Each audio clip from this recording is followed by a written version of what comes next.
if I recall, they tried to kind of be like a Living Color, almost like Primus alternative type thing. Oh, okay. Like funk metal stuff. Yeah, funk metal, but heavier. And I just remember the singer was just like every 5 seconds was like, everybody put your fucking hands in the fucking air, man, motherfucker.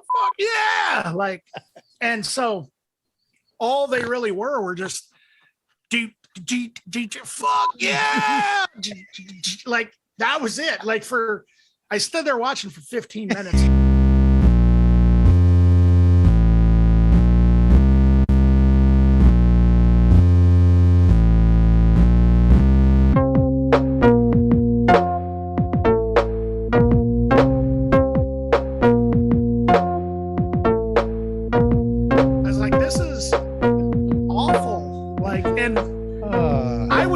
Chili Peppers and Faith No More, and you know what I mean? Like, so as far as I'm concerned, until this point, right?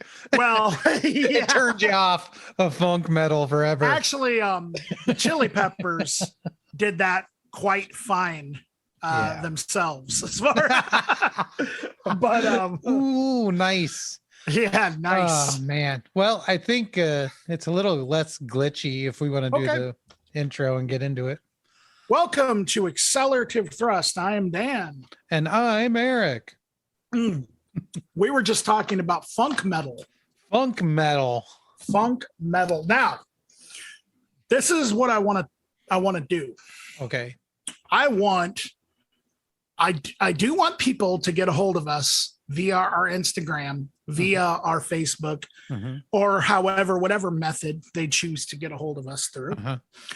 But I only want them to ask us questions or talk to us about funk metal for the next week. That's everything else is off limits. Yeah. So if you're going to recommend an album, make it a funk metal album. Yeah. We're only going to listen to funk metal for the next week. No. How's that sound? Is that true? Yeah, the funk metal episode. We're going to do the funk metal episode. I don't think so. Really? I mean, I said it. Okay. Not everything I say is always true. Funk. Oh my God. There's a chance that next week will be the funk metal episode, I guess. There is a chance. But here's the thing. Yeah. If you have to come through, listeners, you have to come through. That's true. If we have suggestions from listeners of funk metal we should check out, we will do the funk metal episode. If we don't hear anything, we are not doing that. Yeah, exactly. We're not going to do this on our own, people. No. We need help. We need assistance. Because honestly, the only two bands I really know that are funk. I don't know if I really even know any funk metal bands now that I think of it. Because I mean, so the way I look at funk metal is kind of like alternative. It was sort of just made up to encapsulate a bunch of different bands that may have had one or more things in common. I don't really think it's real, except for maybe 3 or 4 bands that set out to make funk metal. You know what I mean? Like Infectious Grooves. Yeah. Okay, that's a good example. Said we are a funk metal band. But Primus, I don't think that was their intention. I think they just wanted to be a Residents cover band, essentially. Like if Residents played metal. Yeah. Like like a heavier Residents. I mean, that to me, none of that really sounds like funk. Not really, no. But I guess the slappy bass is an element of funk. You know what I mean? Yeah. So it's like they get grouped. But there were a bunch of shitty bands too, right? Like bands that sort of sounded like Queensryche album titles. No, boy. like Operation Mindcrime or whatever. Yeah, the name of a band. You don't like that album title? Yeah, I Operation do, Mindcrime? but I wouldn't listen to a Okay. funk metal band called that. But, I mean, I guess like for me, like I kind of Zodiac like, Mind Trip or some shit like wait, that. is that a Right? real I is think that a real band? yeah, some bullshit like that. Yeah, that kind of Huh. terrible nonsense. I don't Okay, know. but like I guess like you could kind of say Fishbone in a sort of sense. I think they ended up there sort of at Mhm. times. Yeah. I think the Chili Peppers, particularly their first like 3 or 4 albums, like I think you could almost call them funk metal. Yeah, I don't know. I would call them like funk punk though. Yeah, Yeah. that I think that's more. And then Faith No More had one song that was funk metal. Yeah. So I from Faith mean, No We More. Care a Lot might come pretty close. The song. Yeah, that's a good point. The Chuck Mosley, but you know what though?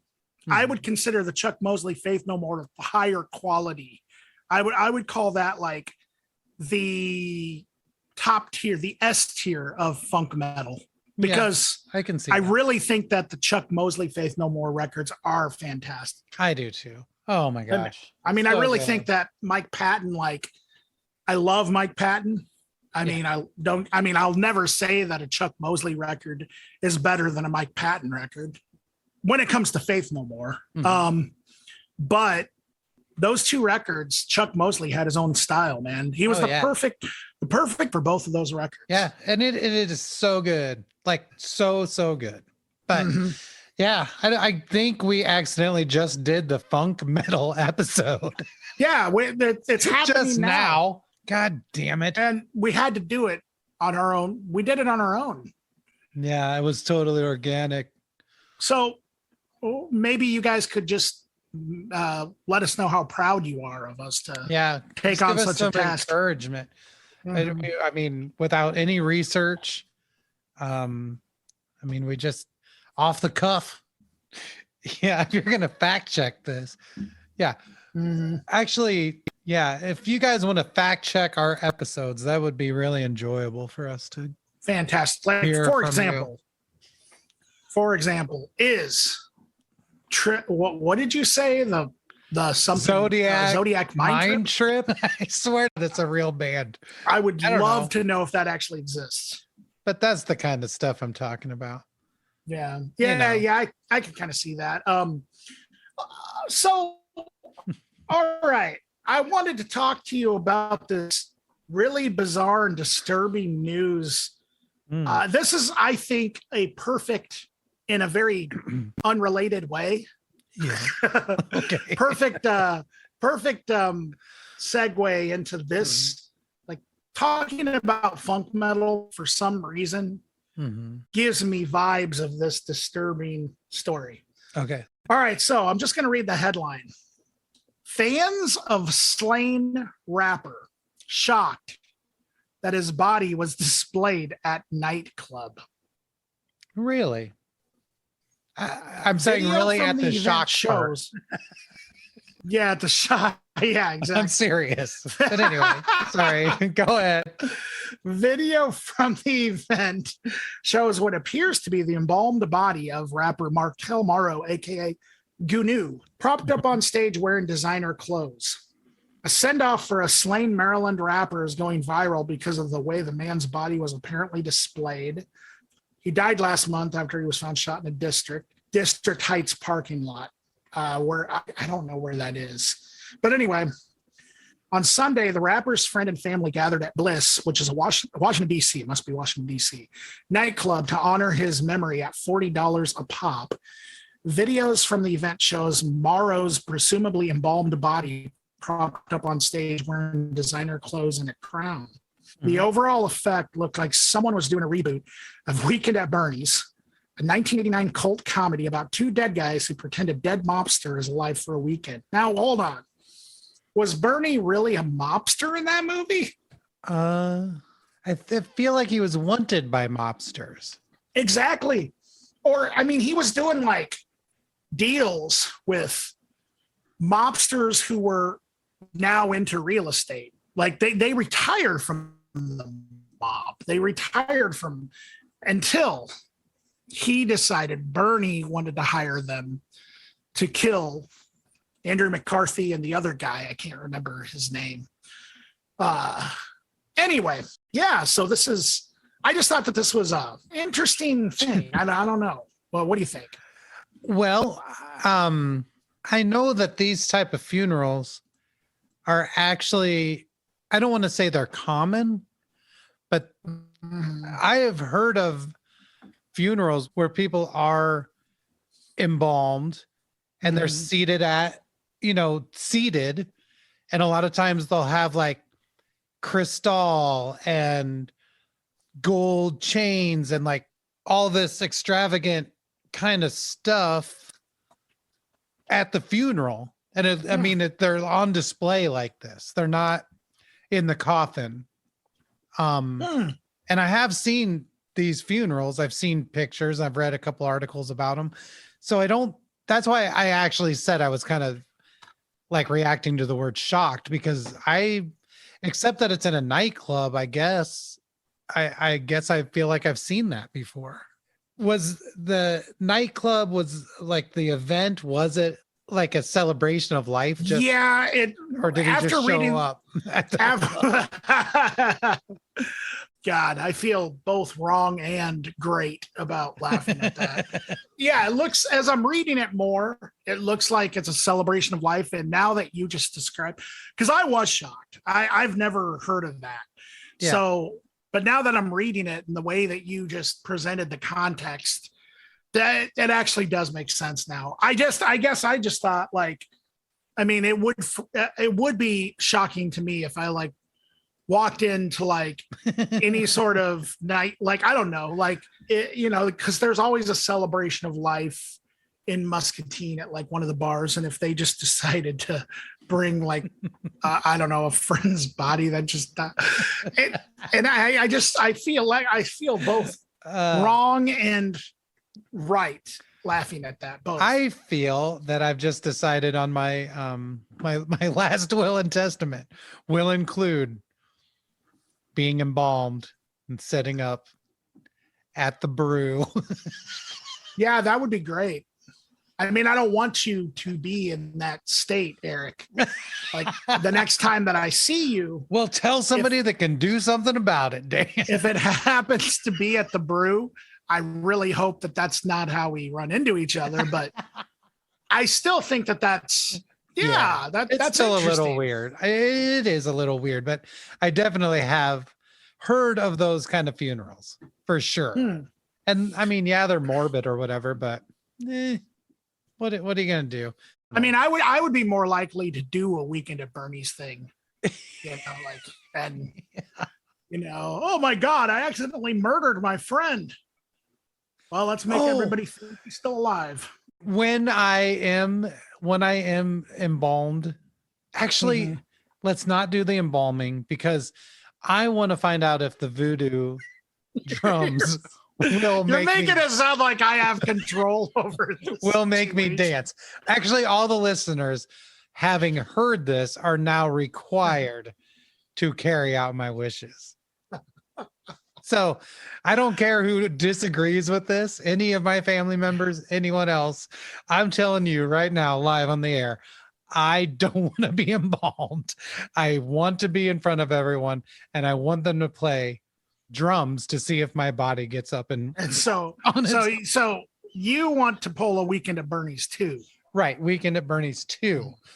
Yeah. My will just say Weekend at Bernie's 2. Figure it out. Possibly, depending on how you look at it, the best sequel to any movie ever made. It really depends on your view. Well, I think it's one of the rare times that the sequel's better than the original, actually. Nuh-uh. I mean, I kind of do. No way. I kind of do. No way. They both are stupid and they both kind of suck, but at least Weekend at Bernie's 2 is absolutely ignorant. It's really like, at least it's just completely terrible. But there's a sincerity. There's a sincerity to the first movie that think makes it a dark comedy classic. True. Okay, like in all honesty, like they treat fighting your boss's dead body like it's just something that happens normally. And I mean, they freak out about it. Eventually, like Andrew McCarthy becomes so comfortable with the idea of this like dead body. And then like, I mean, to the point where you even have Bernie's girlfriends coming over and they're not convinced he's dead. Like, you know, it's just the way that the absurdity of the whole thing is. I would love to have been in the meeting to greenlight the production of this movie. Somebody presents this script to everybody. So like, oh man, I don't know, man. Like they just don't do that kind of stuff anymore. You know, like, oh, that's for sure. They don't. Yeah. And I don't know, man. To me, Weekend at Bernie's is hilarious. Actually, I did see a movie that was sort of like it. It was called Swiss Army Man. Really? Yeah, it was I've pretty heard good. of that movie, but I think know nothing about Harry it. Potter might have been in it. Oh, the wizard. Yeah, the actual Harry Potter. Okay. No, who is the guy who plays Harry Potter?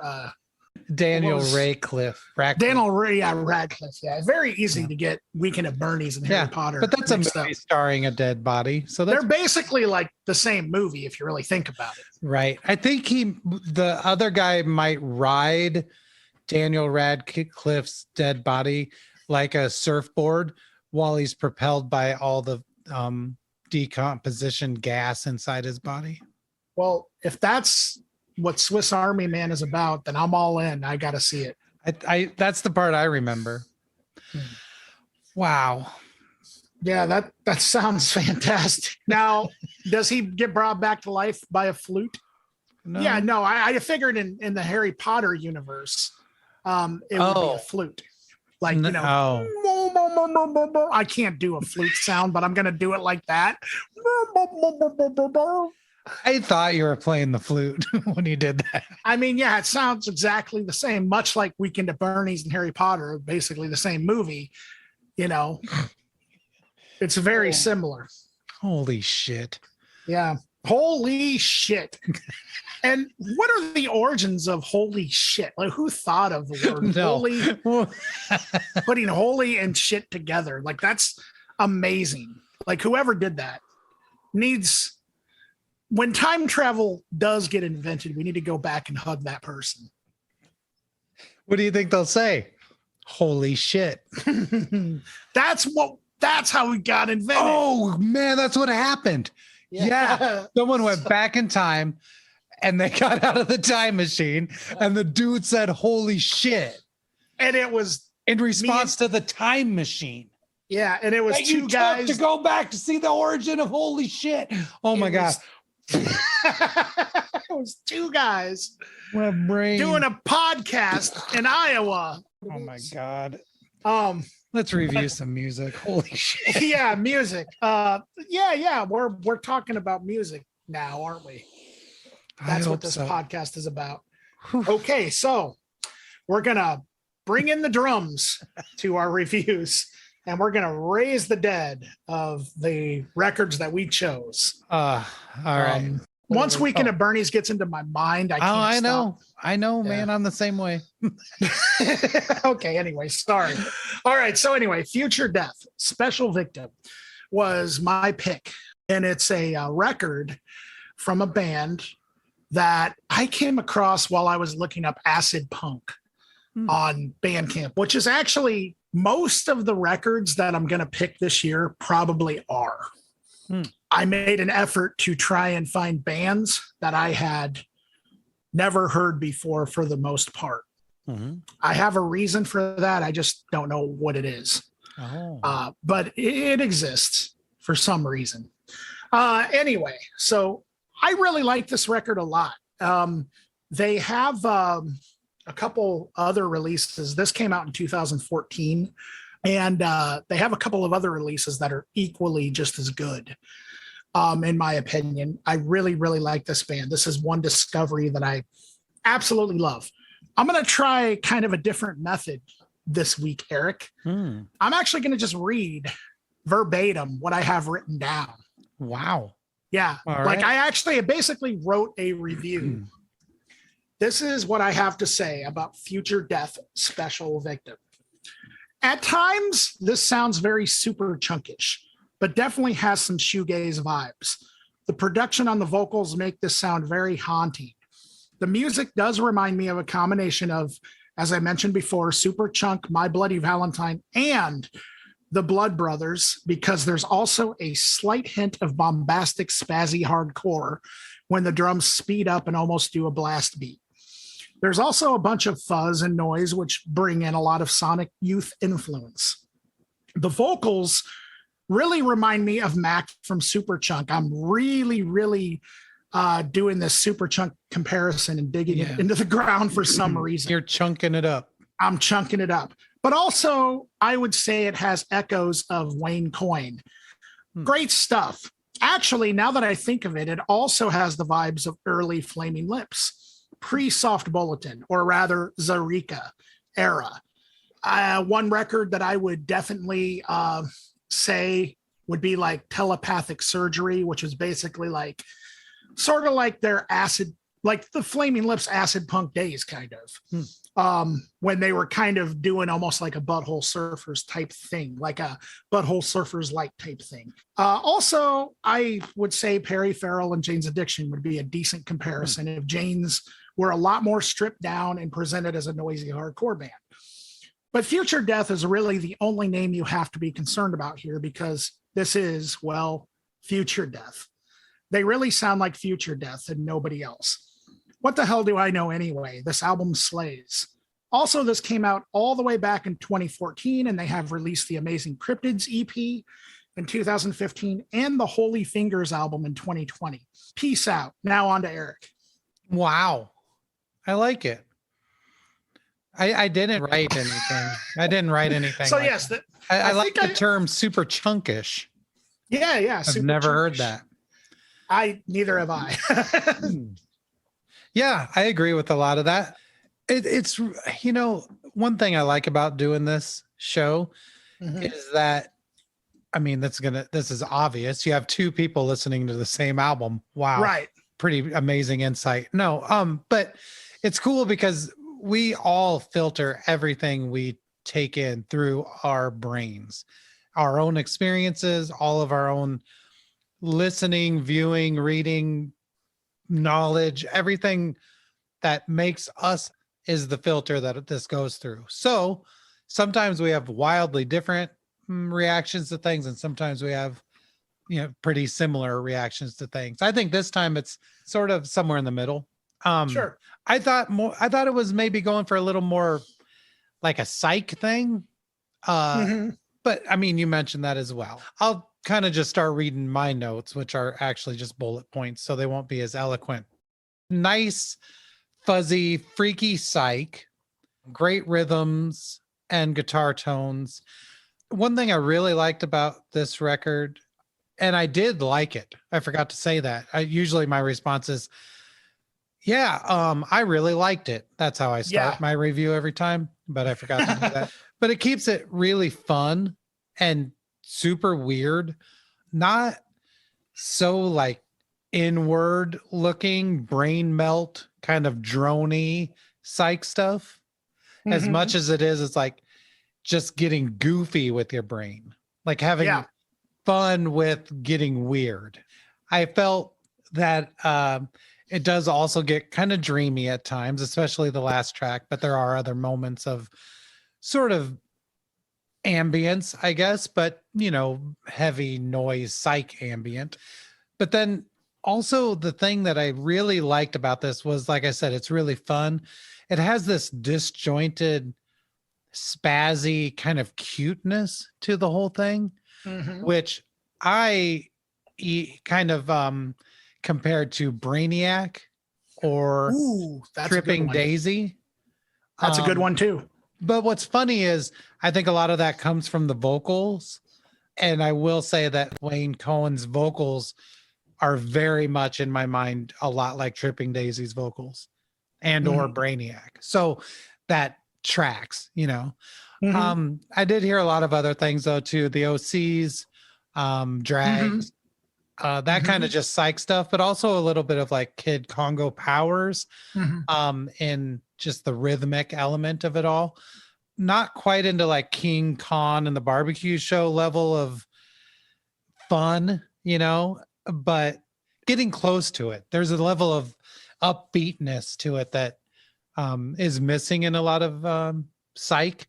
And so, yeah, I really enjoyed it. So, yeah, good pick. Yeah. Thank you very much. I love this record too. So far, I've listened to it probably 5 times, and very rarely do I listen to, because I listen to so much music on my Spotify. Yeah. Will I listen to a record that I've discovered recently more than like 2 or 3 times in a month? And I think I've already 5 or 6 times this record. Yeah, I listened to it a couple, and I enjoyed it. Like it's pretty fun. I mean, it's still pretty weird. It is, and not exactly like light in any way, but really pretty upbeat and fun. And as we get into some springtime, you know, it's kind of nice. I will say this: if you listen to this record and you do like it, I do highly recommend you check out their other 2 releases, the Cryptids EP and the Holy Fingers album, because they kind of tread through some different waters on those records. So, but cool. They still keep the future death sound that's on this record. So, yeah, this is one of my favorite discoveries that I've made. Nice. Like this band is. So yeah, I'll talk about my pick. Okay, let me just say, I felt like I was a bit of a kind of aggro rut. Okay. It didn't matter if it was power electronics or ambient or black metal or glitch, anything that I was listening to. It just seemed to be like really kind of dark and aggressive and just kind of, I just was getting a little sick of it, you know? And there's nothing wrong with that. Obviously, I pick the music I listen to. Sure. But at some point, it's like, I have to remember that I also like more accessible things too. Okay. And to deny that would be disingenuous. And so, right. And I feel like with this show, we've always covered a wide spectrum of things. But as far as me personally, I felt like I was going down this path of just trying to find the weirdest, most unlistenable stuff. And that's fine, because I like that stuff. For the most part, I like music that most people would not listen to or like. And I like the stuff that. You can't dance to. Yeah, the stuff that you literally can barely listen to. So right. With that being said, I purposely set out to try to find something that was a little easier on the ears and exploring some kind of elements of things that I had just sort of gotten into, like Graham Parsons kind of stuff, you know. I had never really listened to a lot of that. And so anyway, enough of that. I was in a bit of a rut, and the way I have it into my notes is you can't eat Takis for every meal. And that's you know, sometimes you need a palate cleanser. Sometimes you just need some good food, not just blow your face off. My pick is by an artist named Yola. I don't know much about her. I didn't do a lot of research because I just kind of wanted to hear the music without anything else going on in my head. But what this is came out in 2019. The record's called Walk Through Fire. I would assume that Yola is short for Yolanda. Yeah, this is like soulful country. It's a very 70s AM radio, you know, kind of deal going on.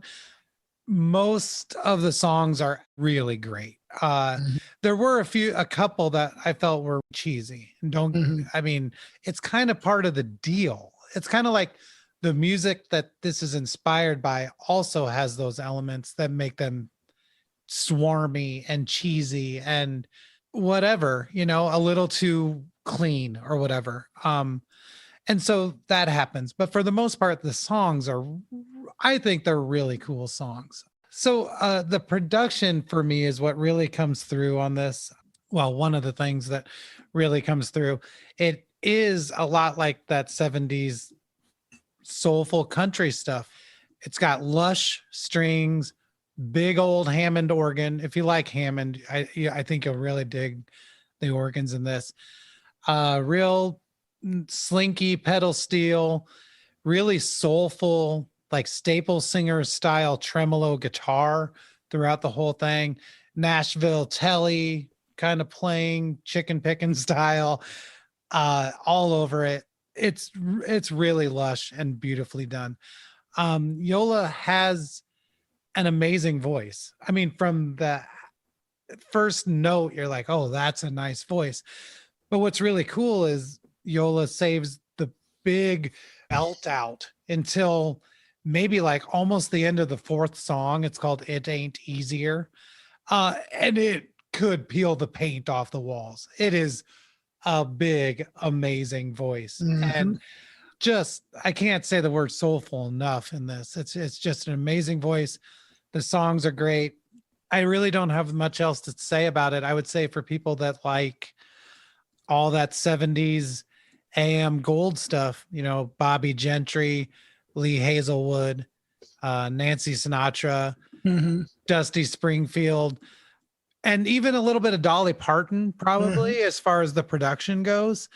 And so, like I said, I know this sounds like it's out of left field, but I mean, every once in a while we have to be reminded that really just really well done music exists that is also really cool and well written and well performed, and it's not necessarily lame because of that, So I would say, yeah, if you're looking for something just to lighten life a little bit for a minute, this is a really good record. What do you think, Dan?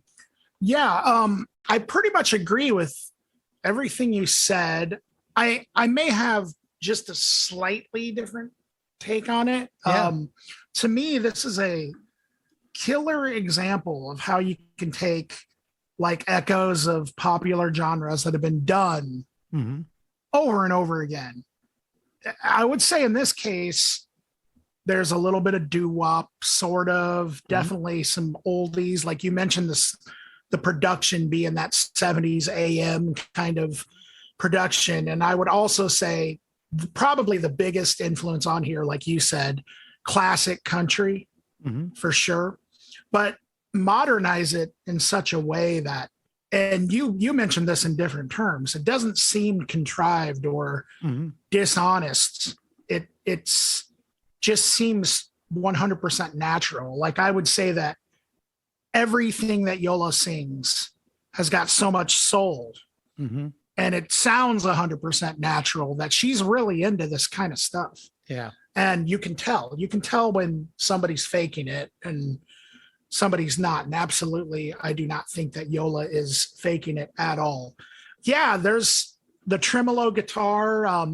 Sometimes it has a really cool, almost echoey production that you hear in a lot of the oldies stuff, like, I don't know, Benny King, like Stand By Me, or I kind of hear like, okay, the way that I would describe her vocals would be like if Tina Turner and like Patsy Cline like kind of collaborated on a country album or something. It's sort of the best way that I would describe. Patsy Cline is one of my favorite like country singers, by the way. I love Patsy Cline. Yeah, there's slide guitars, fiddles, acoustic guitars, other cool instruments that give it almost like this magical kind of sounding effect at times. Like you said, some of it does, like there are a couple of songs that I could honestly do without that kind of sound sort of, I don't necessarily want to say top 40, but I couldn't think of any other way to describe it. I do think there are a couple of songs that were just blatantly sort of made for the radio on here. And that's not a bad thing. It's a very, very mild criticism. Like it's the only criticism that I really have of the whole thing. And that's also kind of a testament to the fact that I don't really listen to music like this very often. Yeah. So I don't really have a lot to go off of either. But I also think that that's exactly what this album wants to be. Don't let that mild criticism turn you away from checking this out, because that is totally 100% not the entire thing. But like I said, I think that it's unapologetically country as hell. Like some of the songs musically sound like Willie Nelson or Hank Williams. And also, I'm kind of surprised that there's two things about this artist. Well, one thing about this album and one thing about this artist. You mentioned that you did not do much research on Yola. Yeah. I kind of looked into her a little bit, and I think you would be delighted to know. Well, number one, there's a deluxe edition. I would highly recommend it because she does a killer version of Goodbye Yellow Brick Road by Elton John. Yeah. That's the first thing. The second thing, though, you might be delighted to know that she has collaborated with Massive Attack in the past. Really? Yeah, that is cool. And you're a Massive Attack fan, right? I do like Massive Attack. Yeah. Okay. Yeah. That's kind of what I figured. So I was like, whoa, that's very interesting. I never would have guessed that from listening to this record. But then again, I don't know much about Massive Attack either. So I just know that Banksy's in it. Did that become confirmed? I don't know. Okay. Because I always thought that Banksy was more of a funk metal guy personally. Like I could imagine him being in Monkey Mind Trip or whatever it is. The Operation, whatever it is. Operation Mind Fuck. Operation Mind Fuck. Operation Mind Funk. Oh, yeah. Oh, God damn it. Oh, man. We have to start a funk Queensryche cover band. Operation Mind Funk. All right, guys. Jet City Woman. Jet City Woman. Jet City Woman. Oh, my God. Silent Lucidity.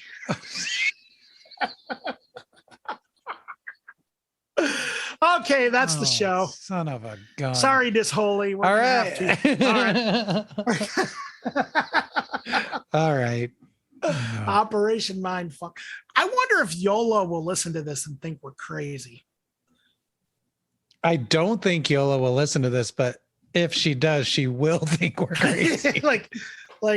Especially if you don't edit out the whole Queensryche funk metal thing that we. I'm leaving that in there because I assume someone's going to message us wanting to start that project. And I wouldn't want to hinder that. This is something that needs to happen. Yeah, it needs to happen. Like we need an Operation Mindfunk band in Iowa. I mean, every state has their own Operation Mindfunk band. Iowa has. Yeah. I mean, we're the last one, dude. It needs to happen. Let's get it together. Oh yeah, help us do that. Exactly. Okay, so the local release is Disholy, Twisted Finger of Fate. As far as I can tell, Disholy is a solo project from Thomas Parkinson, who I recognize that name. I think I might have met you before, Thomas. If you're listening to this, feel free to let me know if I have, but I totally recognize that name. He's originally from the Quad Cities, but currently lives in Omaha, Nebraska. It's a very intense, doomy, I would call it like a cross between, and this is, here's the thing is I've heard music that sounds like this, but I'm limited in the actual bands that I can reference. So this might be a really bad description, but to me, it sounded like intense doomy metal. And by doomy, I don't mean doom metal. I mean doomy metal, if that makes any sense. So like sometimes it kind of is slow and brooding for like a little bit, but then it kind of speeds up a little bit to almost like a crossover thrash sort of sound. And I think it's with a drum machine. I'm not 100% sure on that. Did it sound like a drum machine to you, Eric? Okay, that's what I thought. It's very intense. I would say almost lo-fi production, which I love. It's very quick, 7 minutes, and it's a 7-minute long fist in your face as far as I'm concerned. But if I were to compare musically, I would say it has elements of Electric Wizard, Suicidal Tendencies, maybe a little bit of Industrial Noise. Godflesh kind of comes to mind a little bit. And I think Thomas succeeded in exactly what he was going for here. There's moments of drone that are very short-lived. I also really like the way that the 3 songs meld together. Yeah, the vocals have a very old school sort of hardcore sound to them. I don't know. I would say like old Corrosion of Conformity. Sometimes he even sounds to me like a little bit like Neil Fallon on the first Clutch record when he gets really heavy. But the other thing that I just love about this project is the riffs. The riffs are just killer on this. Yeah, I think this is a very exciting introduction. And I really hope Thomas continues, and I want to hear more, man. I hope he plans on putting out more. What did you think, Eric? Yeah, well, again, like I said, I think that there are elements that we heard the same way, and a lot of elements that we didn't hear the same way. So that's phenomenal. Oh, another before I skipped over this. I read everything today and all the reviews from stuff I wrote down. I just now noticed that I also put Unsane down. Yeah, absolutely. Absolutely. No, I'll get to that actually. As far as what I would describe this as, it's kind of hard. I don't think it falls directly into any specific thing. I would say that we can start with the production because I think that's part of the sort of aesthetic of the whole thing. I think the cover plus the production actually seems to be wanting to have the feeling of maybe early extreme metal, like maybe like Hellhammer or Dark Throne. Yeah. Not the music, but the production. It's like that lo-fi element where the guitar is so distorted that at times it has like crackle to it. It sounds crispy, like it's so distorted that at the top there's a sizzle happening the entire time where everything is so blown out. And I find that phenomenal. I love it. If I had to say what I think this is musically, crusty doom industrial metal. There you go. Was the best thing I could come up with. And that's the problem is that doesn't even actually explain it. So I know I'm taking the long way around this, but basically I think the defining element for this are the vocals. The vocals are yelled instead of growled or dry lung or something death metal, and they're not screamed like more extreme metal, black metal, things like that. They are yelled. And so because of that, it reminded me of a very sort of specific kind of metal, and Unsane is at the top of that list. Yeah. Other groups that I put in that category, which I don't even know what the category is, would be Today Is the Day. Yes. Godflesh. Yes. Maybe even Cop Shoot Cop. Maybe a little bit. I don't know. Yeah. But it's, or even like Jesus Lizard at moments. It's this sort of like heavy thing with yelled vocals, but really the Godflesh element of the music with the electronic drums. It's very much like Godflesh to me, and very much like Unsane. And one thing I really liked about this, and this is going to sound maybe contrived, but it's absolutely true. One of my favorite Slayer albums is Undisputed Attitude, which is the hardcore cover album. Right. And I've always said, I wish there were a band that sounded like Slayer's Undisputed Attitude. Like, it sounds kind of like Slayer, but Tom Araya's not doing the death scream, and they're not writing metal thrash riffs. They're playing hardcore, but it comes off as something completely different and something really almost more unchained than the other Slayer records. It's less controlled, which I know sounds hilarious, especially when you're talking about like Kerry King's guitar solos. I've always said I wish there was a band that sounded like that record, and Disholy is really close to that. So I know that's a long sort of contrived review of this, but it's because there's so many different elements that seamlessly and almost effortlessly come together into sort of a new thing. And the funny thing is too, is the length of the songs. It doesn't make a lot of sense. Like, if each of these songs they're about 2.5 minutes, right? If they did their 2.5 minutes, then had like a long doomy break and then did the 2.5 minutes again, that would sound more like what we're used to as far as metal goes.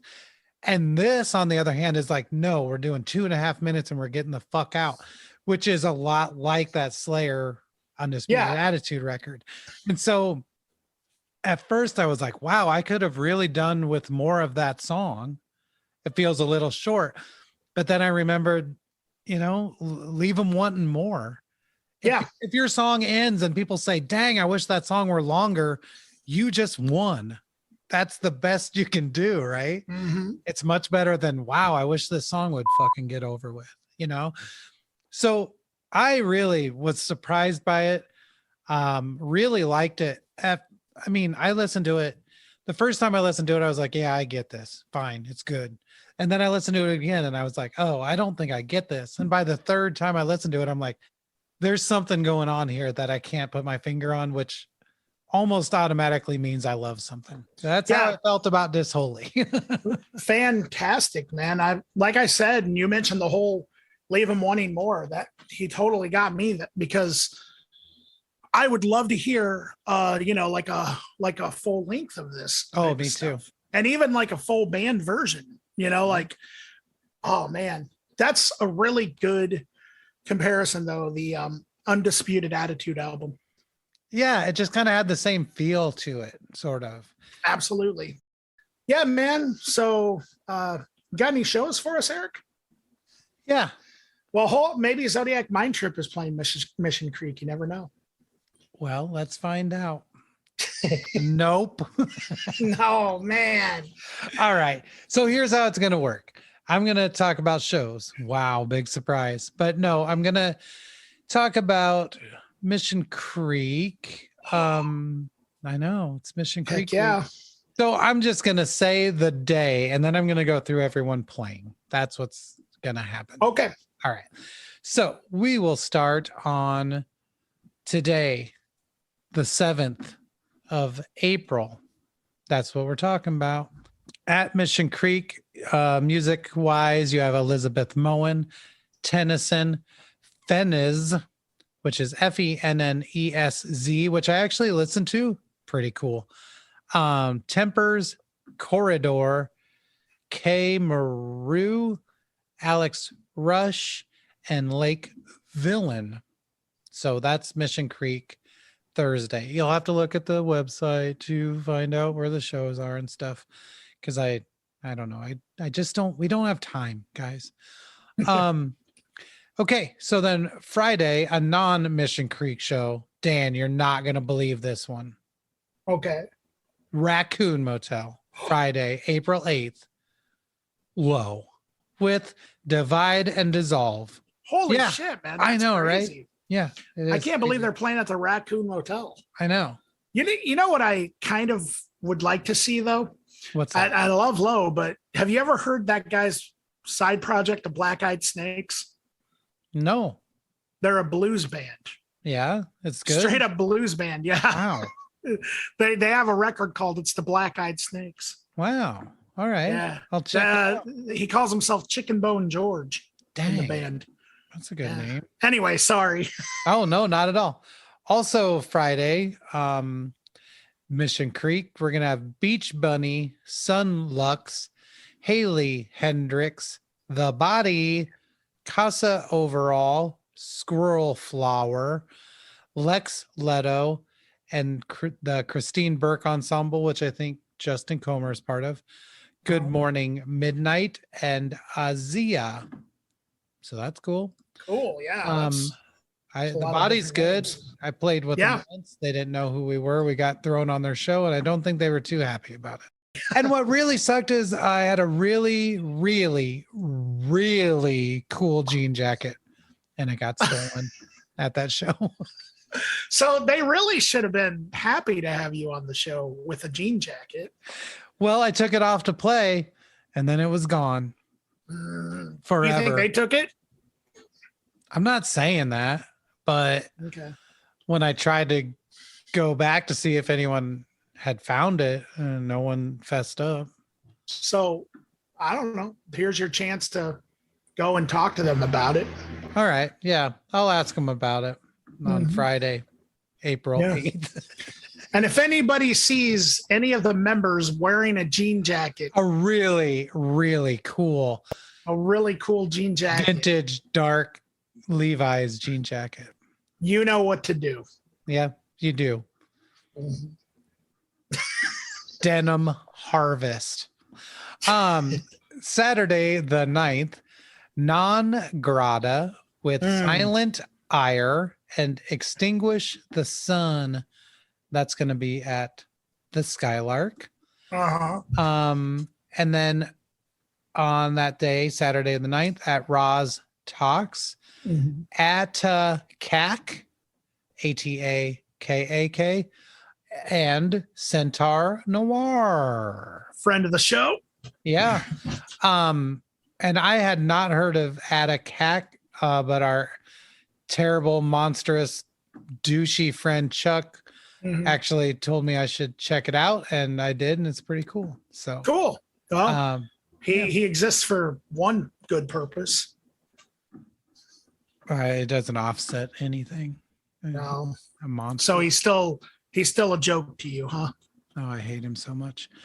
All right. So also Saturday the 9th, Mission Creek, we're going to have Soccer Mommy, Rick Wilson, Arouge Aftab, Cadence Weapon, Trey Burt, Dos Santos, Aaron Dillaway, who was half of the duo that made one of my best of the year picks, Aaron and Lucy.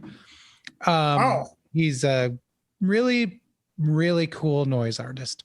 Also playing Fax Dryad, friends of the show, Ramona and the sometimes Adia Victoria, Ohmme, OHMME, Willie T. Taylor, Peel Dream Machine, Yaba, Maze, that's how it's spelled, Maaze. I wasn't just having a stroke.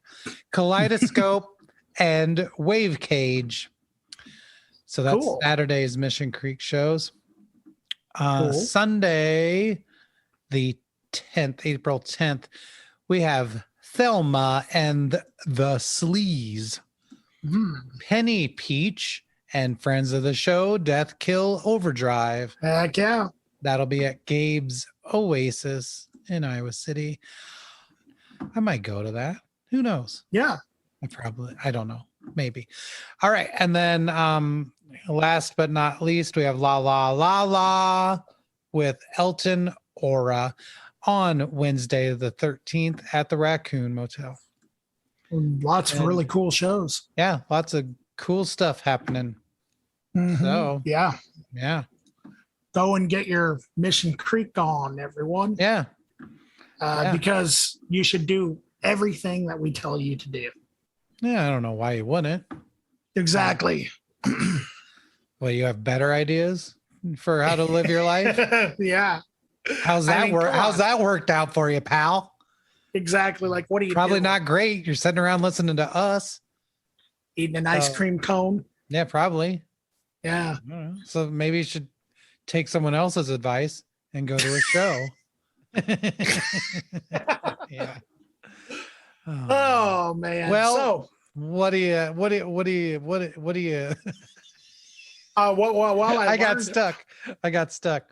What'd you learn today? Well, I learned about funk metal. That's great. Yeah. It seems too long. It seems like there should be an easier, better, cooler name.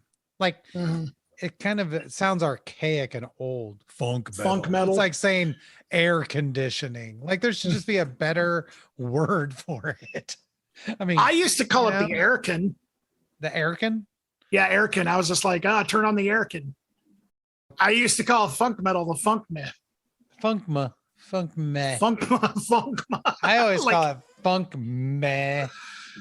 Funk meh. Yeah. Funk meh. Meh. Yeah, so we learned about funk metal. We learned about funerals. Yeah. Weekend at Bernie's. The origin of the phrase "holy shit." Holy shit! That's when time travel is going to be. We actually covered a lot today. We did. I feel really proud. I think doing a recap at the end is nice. I think it leaves me with a better feeling about what we accomplished. Yeah. There's a lot of stuff we did. Yeah. And thank you everyone for the support. Yeah, if you want to let us know what the real origins of holy shit is, then like I mentioned before, you can contact us on our Facebooks or Instagram. Oh, also, this week we're actually going to resurrect the YouTube channel. Yeah.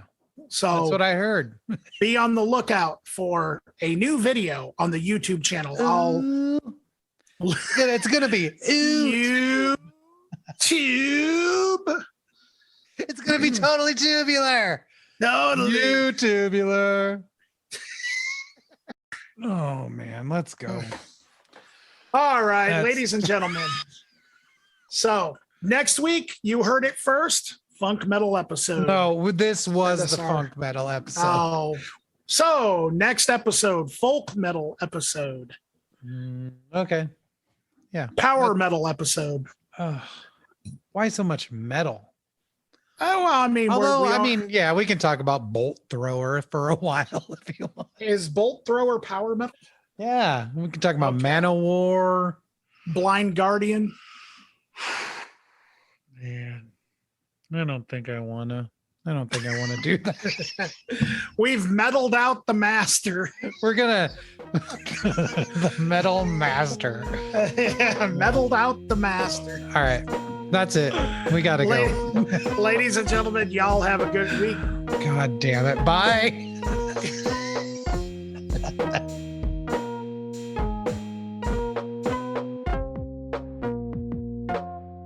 How's that worked out for you, pal? Exactly. Like, what are you Probably doing? Not great. You're sitting around listening to us.